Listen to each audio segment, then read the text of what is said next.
This is the Irpin River, and its waters literally saved Ukraine's capital Kyiv from falling to Russians.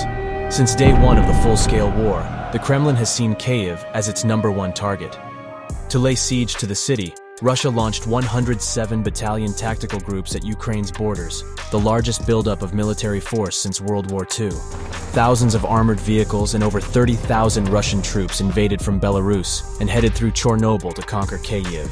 This 162 kilometers long water artery blurred Russian 3 days blitzkrieg plan. To keep the Russian troops from advancing, Ukrainian defenders made a tough decision to blow up the Irpin Dam. I came up with an idea to blow the floodgate, and the commander said, "Fire."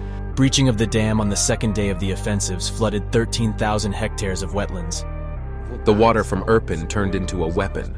The water from the Irpin River surged into the countryside, including Demidov, a village approximately 35 kilometers north of Kyiv.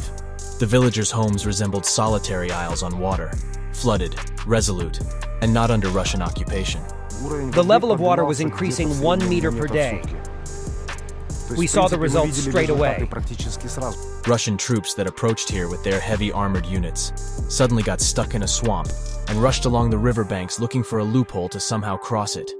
Such a halt turned out to be vital for the Ukrainian forces, giving them an upper hand to deploy the artillery, regroup, and create 2 defense lines around Kyiv. The enemy headed to Hostomel, Bucha, and the town of Irpin, but could not get onto the other bank of this unique natural obstacle. All the bridges had been destroyed by then. Still, the Russians didn't give up building pontoons across the river on their way to Ukraine's capital, meanwhile becoming easy prey for the armed forces of Ukraine. The battle for Kyiv wasn't the only time the Irpin River has saved the city. The outer defense line around the city, fortified in early days of the full-scale war against Russians, coincided with the one created against invading Nazi troops back in 1941. It had been made of minefields set up along the Irpin River and helped Kyiv stand up to the Nazis for 2 months. For centuries, the Irpin River has been the first frontier of Kyiv together with Ukraine's defenders. Back in the 10th century, Kyivan Rus's Lord Vladimir the Great built the so-called Serpent's Walls, a fortification system. They stretched primarily across the Kyiv region and protected the city in the south and southwest. The Irpin River itself shielded Kyiv from the attacks of nomads coming from the northwest. The floodplains were so wide and swampy that the enemy cavalry simply couldn't pass. It is believed that the founders of the city chose this very location not only because of Ukraine's largest and longest river, the Dnipro, running through the city, but also due to nearly 70 other streams and smaller rivers that flow in the surrounding lands.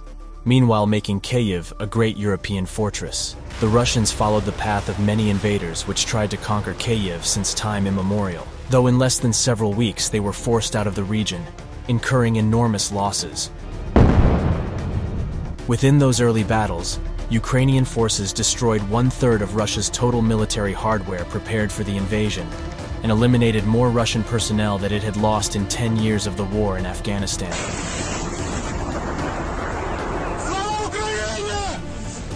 If Russians had successfully captured Kyiv, I am sure they would have somehow gotten rid of President Zelensky. And Kyiv is still standing, reflecting its might in the waters that keep flowing in, as if saying, "I won't be conquered, not in another 3 days, not in a year, never."